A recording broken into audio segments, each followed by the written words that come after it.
Halo, selamat pagi anak-anak ibu sekalian. Bagaimana kabar kalian? Bertemu lagi dengan ibu guru di sini lewat pembelajaran online kita. Ya, ibu harap kalian semua tetap bersemangat ya dan dalam keadaan sehat. Baik anak-anak ibu, sebelum kita memulai kegiatan pembelajaran online kita, ada baiknya kita awali dengan berdoa. Ambil sikap berdoa, ibu akan pimpin doa kita, doa Bapa kami.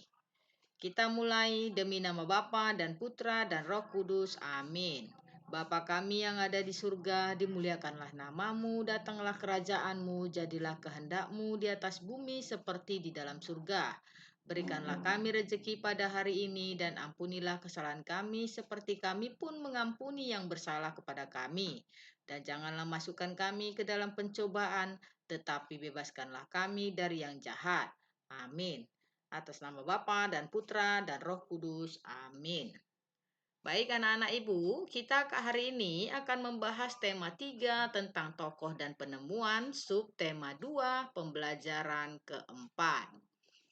Hari ini kita akan belajar pendidikan Pancasila dan kewarganegaraan atau PPKN.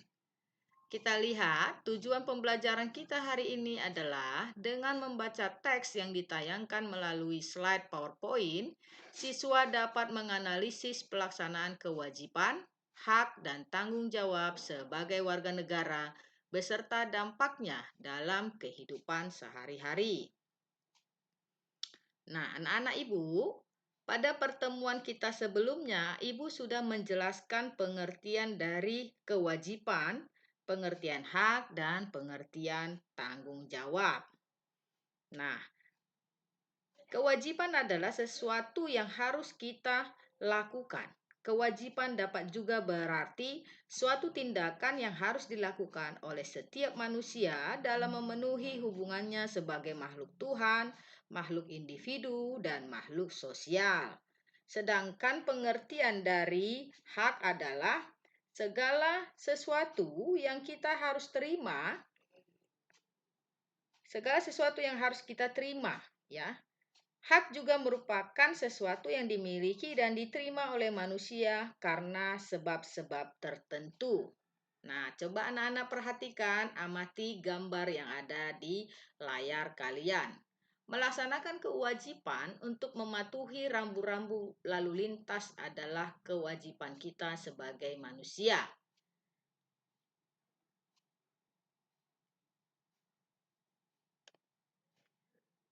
Kita perhatikan dulu, melaksanakan kewajiban mematuhi rambu-rambu lalu lintas.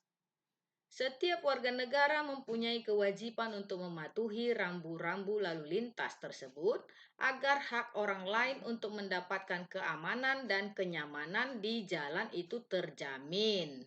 Nah, anak-anak, apakah manfaat kita menaati dan melaksanakan tata tertib dalam berlalu lintas?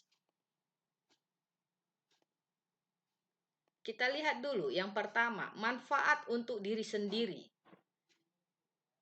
Manfaatnya yang pertama adalah menjaga keselamatan di jalan raya. Kemudian yang kedua, menghindari perselisihan dengan sesama pengguna jalan. Dan yang ketiga, menjadi insan yang taat akan aturan undang-undang lalu lintas. Dan yang terakhir adalah terhindar dari kecelakaan lalu lintas. Oke, sekarang kita lihat manfaat bagi sesama pengguna jalan. Nah, manfaat bagi sesama pengguna jalan ini antara lain yang pertama, menjaga ketertiban di lalu lintas. Kemudian yang kedua, mencegah terjadinya kemacetan. Dan yang ketiga, menjadi teladan pengendara yang baik. Baik anak-anak ibu, sekarang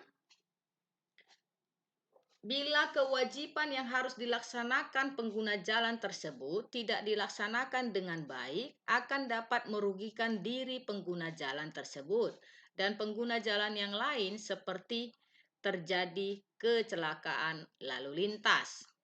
Sekarang, sebagai pelajar, kamu juga mempunyai kewajiban yang harus dilaksanakan dengan baik. Beberapa kewajiban yang harus dilakukan sebagai pelajar antara lain datang ke sekolah tepat waktu, mendengarkan pelajaran dengan seksama, mengerjakan tugas dengan benar, mengerjakan pekerjaan rumah dengan disiplin, dan belajar setiap hari.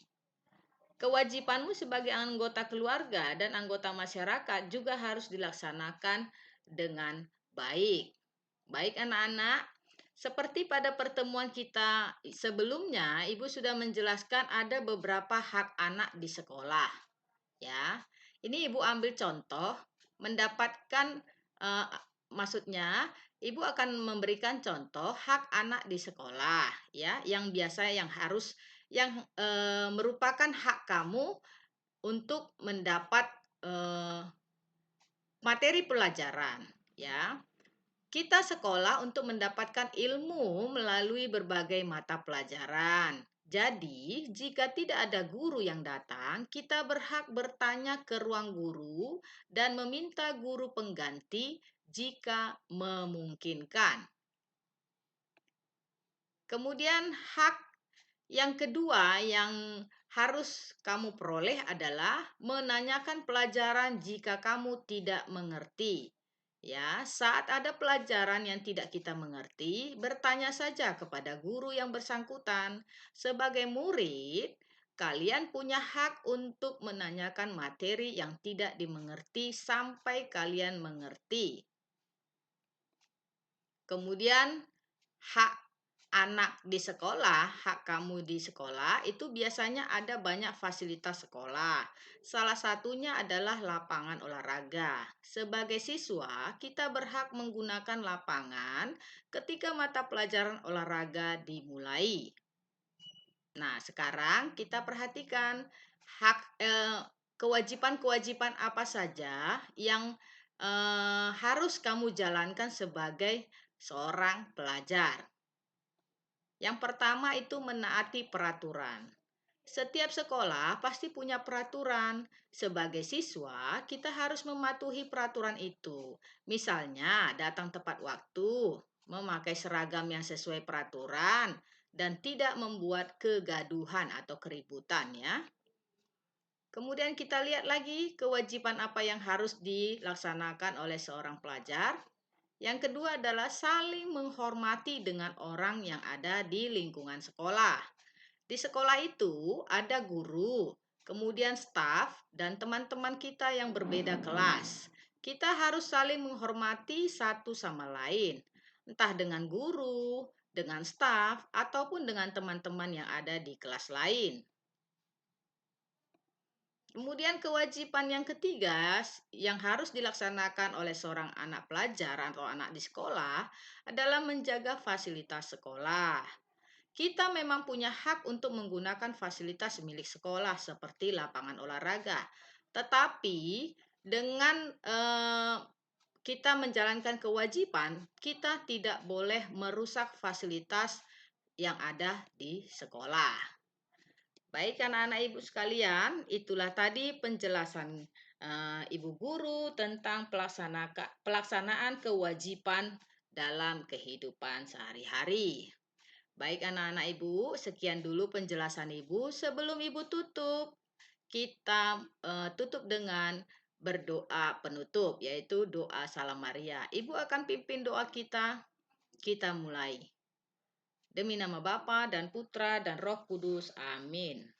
Salam Maria penuh rahmat, Tuhan sertamu, terpujilah engkau di antara wanita dan terpujilah buah tubuhmu Yesus. Santa Maria Bunda Allah, doakanlah kami yang berdosa ini sekarang dan waktu kami mati.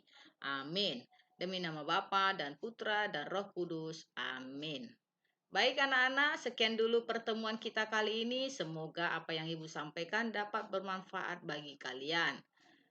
Tetap jaga kesehatan. Sampai bertemu kembali di lain waktu.